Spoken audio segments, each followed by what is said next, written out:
So the first one already happened, but it sounds like it was great. So it's all the information's on the website if you want.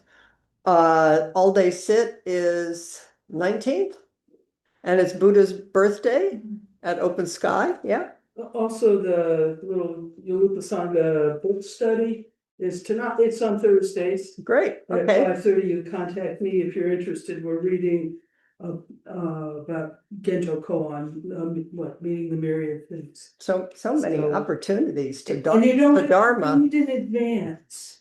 And Just then know what? we're starting something May 3rd. Well, it's been in motion at Pepperwood. So Pepperwood Preserve is off of Calistoga Road, north of Santa Rosa.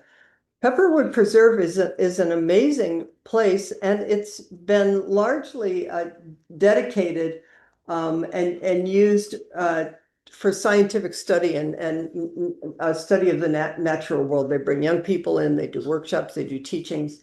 But amazingly, because it's on WAPO land, it's never had a spiritual aspect to what they're offering there. And through 100 million mystery causes and conditions, Dharma Heart Zen has been invited to be, I think, one of a small group of people to bring forward uh, the sacred aspect of what that place is and has been. Bruce Hartzog, for some of you who may know him and remember him, was the link. So May 3rd is going to be the first one. We're going to send out a flyer, I think, tomorrow with information about it. First one, what? Oh, the first one day. One day. We're going to start offering one days, and hopefully in September we're going to do 2 or 3 days, and if it works, we'll do longer ones. Just sit on the earth. So the morning will be more traditional zazen, walking zazen, and then a good portion of the afternoon will be an opportunity to sit or walk on the land, and then to come back with this feeling of this is an important activity, listening deeply in these times, and to sit on this earth and to respond to her and to ask for help. Because in case you hadn't noticed, the world is doing some pretty awful things these days. But I'll just say really briefly is, so we thought, what are we going to call this thing? And I, in the middle of the night some weeks ago, I thought touching the earth, the Buddha's earth touching gesture, which has always been one of my most favorites. And then Rachel wrote the next morning and said, touching the earth. And I thought, well, this is cool. We're on a roll. And then I Googled it, and lo and behold, Thich Nhat Hanh already thought of it. He's got a whole book and meditations called Touching the Earth. Yeah. So together, we're all just fine, and we'll figure out what the world is asking of us. So maybe that's where I want to leap in, is what is the world asking of us? What is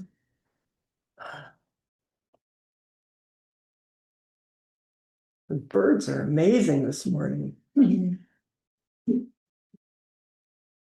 So we finished studying the 20 verses, Vasubandhu's 20 verses of the Yogacara, and kind of wove in Thich Nhat Hanh's understanding the mind. Thich Nhat Hanh took the 20 verses, and they were so important to him and so important to his tradition that he wrote 50 verses, because he thought when he brought it, my understanding is sort of when he brought the teachings to the West, I think he sort of thought, oh, those Westerners need 50 verses, because we weren't as immersed in it as his Southeast Asian Vietnamese culture is.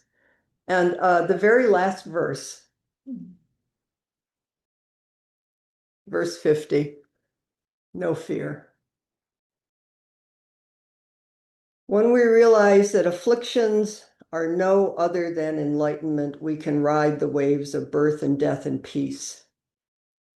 Traveling in the boat of compassion on the ocean of delusion, smiling the smile of non-fear.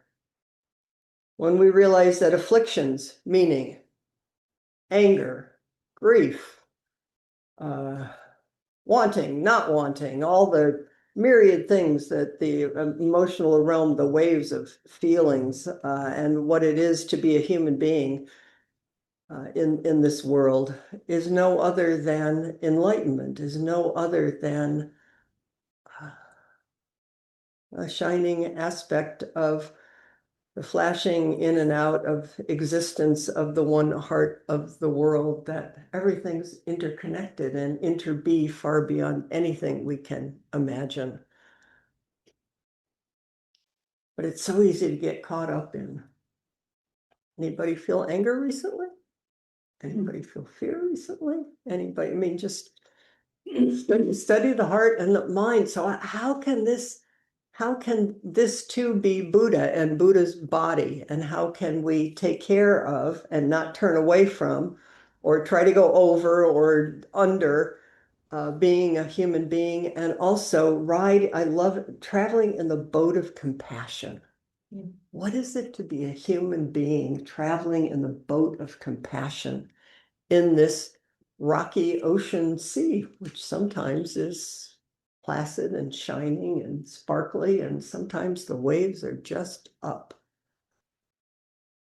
Smiling the smile of non-fear. So I did a little bit of this on Tuesday, but I'll do it again because I never remember anything, and maybe you don't either. I don't mind hearing things at least several times. A little bit of Thich Nhat Hanh's commentary on this verse. The final verse of the 50 verses describes the Bodhisattva. We say, in the newsletter, we say, "Hi, Bodhisattva." So what are we talking about? A Bodhisattva is one who chooses to stay in the world of birth and death to help others. In a world of pain and grief, these bodhisattvas are still able to smile with compassion and fearlessness, and able to see the non-duality of afflictions and awakening, and touch the reality of, he says, nirvana. Say, just touch the earth. Just touch. Just this. Non-fear is the greatest gift we can offer to those we love. To see that afflictions and enlightenment are one. When we have a deluded mind, we only see afflictions. When we believe that I'm over here and these are my feelings and I'm setting them off against somebody else, and then the whole thing keeps going and all the stories, and it's just suffering.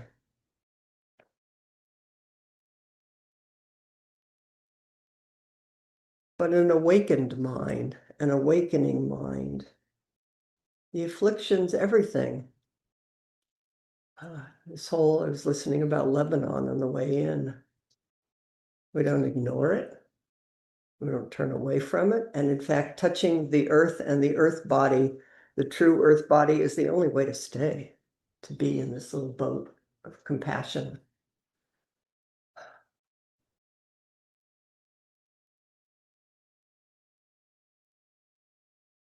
We must touch the ground of our being and train ourselves to look directly into the light of compassion. So I don't know if you've seen the Press Democrat today, but there's a little figure that looks like Debbie. There's a little figure that looks like Ellen, and we've been it's a beautiful offering I think we've been doing with the Sanctuary Coalition, and it feels to me just so congruent. Is along with the UU Church in Santa Rosa, created placards of immigrants who have been detained and died in detention, and some faces and names. People come and just cry. I mean, it's so. We're all just so overwhelmed. It's easy to shut down, but when you just read a really short history and see somebody's face and realize we're all in this ocean of suffering and ocean of compassion and mercy.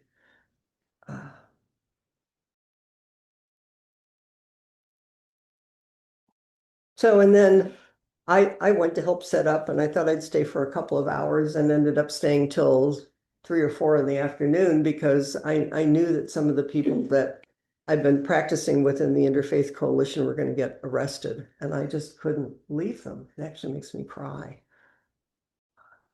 And it's sitting deeply in my body. How do we be in this world and not other anybody? I mean, how do any one of us act in a small way or a big way that just keeps remembering that each in their own way, everybody's doing the best they can in that particular situation. The sheriff and the people in the board of supervisors and the people in the room and the people standing up and allowing themselves to be arrested and the people who were arresting them. I mean, the whole, so I'm so glad that we're bringing forward Thich Nhat Hanh. They're like, oh, Thich Nhat Hanh's in the boat with us. I mean, all the Buddhas and ancestors are in the boats with us. And then this morning, so we're going to be using the next few weeks, Being Free Where You Are. It's a talk he gave in the Maryland prison. I'm going to read you from this. Thich Nhat Hanh just brings the teachings down to earth. He just took them into the world. Peace is Every Step, which is a book that I've used with veterans, Afghan veterans, and with firefighters, and I think it was one of his first books, just as steady, constant. And then book on fear and a book on anger. And sometime in these next few weeks, Marianne's going to give a talk on fear, and Constance is going to give a talk on anger too. But we're going to weave all of that in because it seems to me it's really hard to talk about any of this and not talk about fear and anger.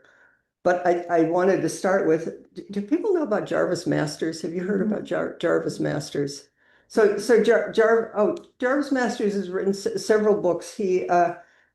Sue Moon wrote this article about him in 2020. Jarvis was 45 at the time, so we can add on some years. And San Quentin at that point had been his home since he was 19. He's been moved to a slightly lower security. Anyway, he's just been in prison for forever. He's been moved. Yeah, he's been moved. Yeah. Jarvis entered prison with a 7-year sentence for armed robbery. I mean, he came from a background that was just, it's like, it's the pipeline. He served out his sentence that he did commit, but then something happened in prison anyway, he's there accused of a crime of murder, and since then has become a Buddhist. And Pema Chodron has most famously written about him, but his first teacher was Chagdud Tulka.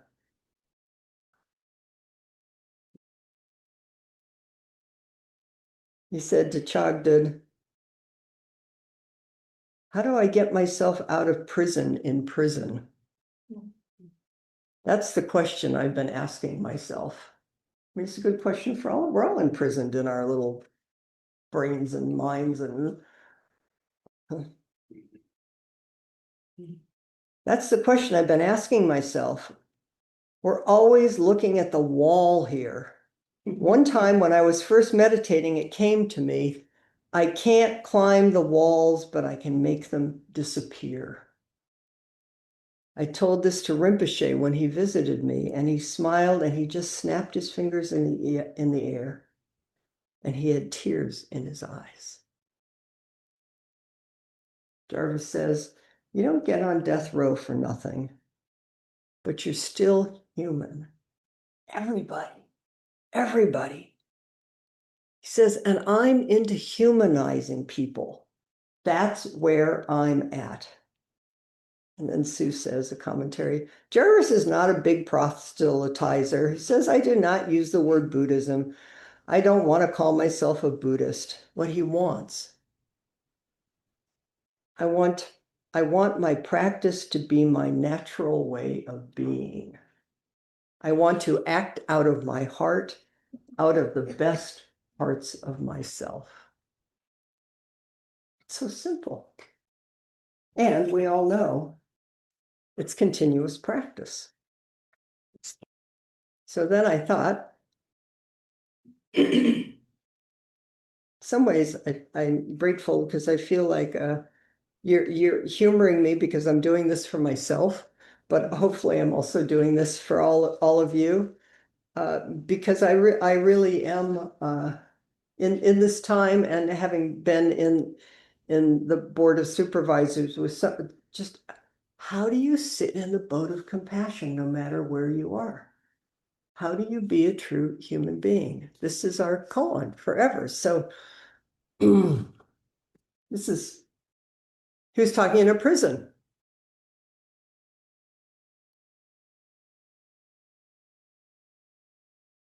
When your life is meaningful, happiness becomes a reality and you become a bodhisattva right here and now. A bodhisattva is someone who has compassion within themselves and who is able to make another person smile or suffer less. Every one of us is capable of this.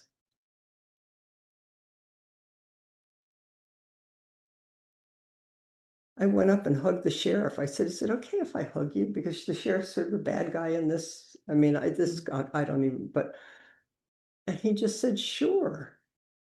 I don't even know why I wanted, I mean, I felt like I needed him to hug me as much as I needed to hug him. I don't know I don't know how we find our way out of this.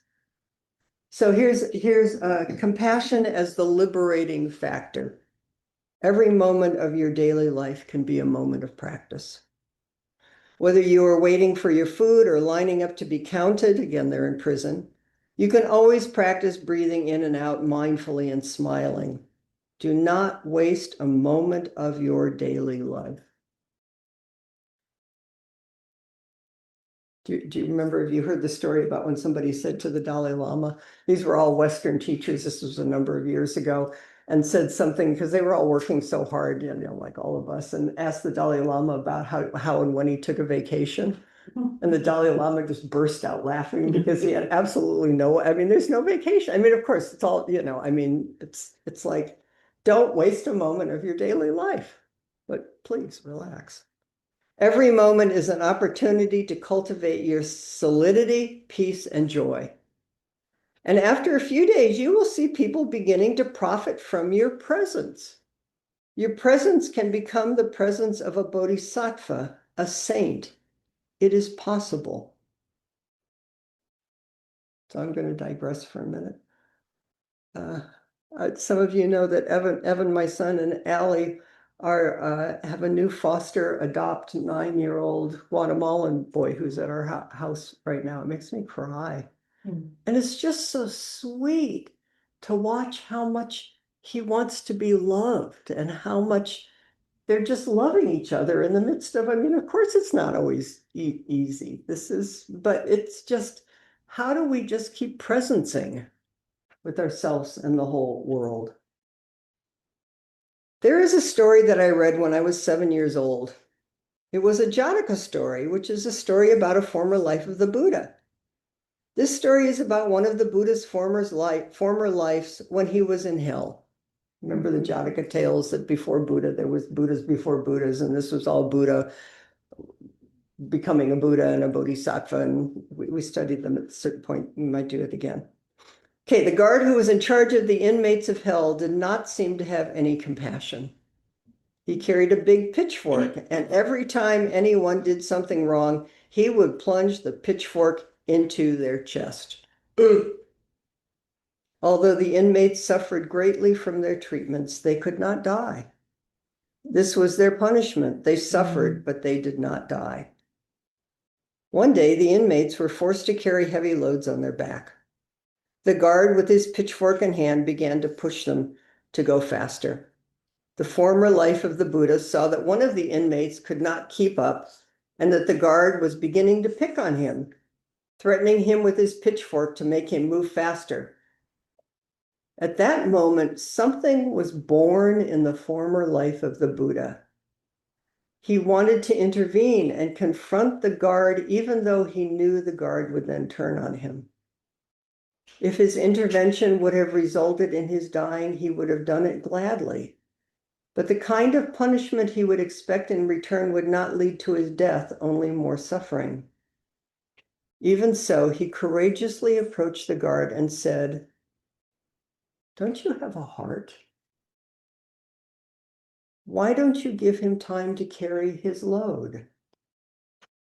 Upon hearing this, the guard plunged the pitchfork into the chest of the former life of the Buddha, who died instantly and was born again as a human being.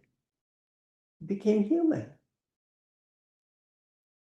by being willing to ask another and ourselves, "Don't you have a heart? What's your heart? What is it to be in this boat of compassion?" The former life of the Buddha had the courage to stand up and look the guard straight in the face for the sake of a fellow prisoner. He saw the injustice, and as a result of so much suffering, compassion was born in his heart. His intervention was born from compassion. That was why he died right away and was born as a human being. From that time on, the former life of the Buddha began practicing until the time when he became a fully enlightened person, a Buddha. So even the Buddha in one of his former lives had hit the bottom of suffering. In a hell realm. We all have hell realms, right? But thanks to the compassion born in his heart, he was able to liberate himself from his situation. In Buddhist circles, we speak about Avalokiteshvara, the bodhisattva of deep compassion and deep listening. The bodhisattva can manifest as a woman, a man, a child, a politician, or a slave. But the main characteristic of the bodhisattva is always the same: the presence of compassion in his or her heart. What is this compassion in our hearts? One time, Avalokiteshvara manifested as a hungry ghost with a very ferocious face. He took on the appearance of a hungry ghost in order to help other hungry ghosts. But in truth, he was a compassionate being. Many of us are afraid of being attacked, and we sometimes pretend to be tough and cruel to protect ourselves. This is in prison, but here too, in our own subtle, sneaky way, even though we have compassion and understanding inside. Without compassion, we suffer a lot, and we make people around us suffer. With compassion, we suffer a lot, and we make people around us. Without compassion, we suffer a lot and make people around us suffer. With compassion, we can relate to other living beings and help them suffer less. It is our practice to cultivate compassion in our daily lives. With the practice of compassion, we open to one person and then another. And finally, when compassion is present, any place can be a pleasant place to live in. When the element of joy enters our bodies and consciousness, together we find peace and joy right here.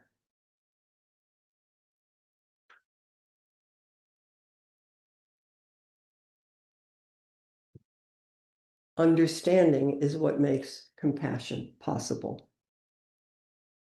Understanding is the substance out of which we fabricate compassion. What kind of understanding am I talking about? It is understanding that the other person suffers too. Nobody's not suffering.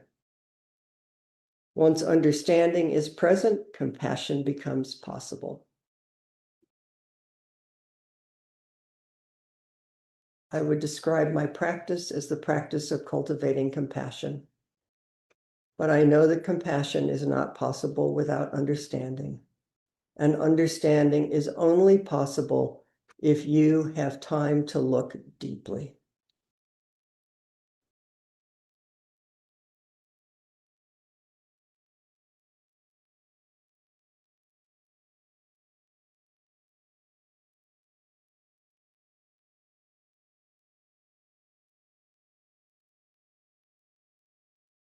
For me, paradise is a place where there is compassion. When there is compassion in your heart, you need only to breathe in and out and look deeply, and understanding will come. You will understand yourself and become compassionate towards yourself. You will know how to handle your suffering and take care of yourself.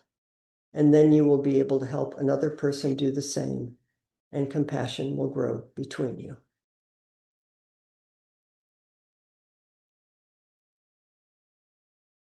Sounds good.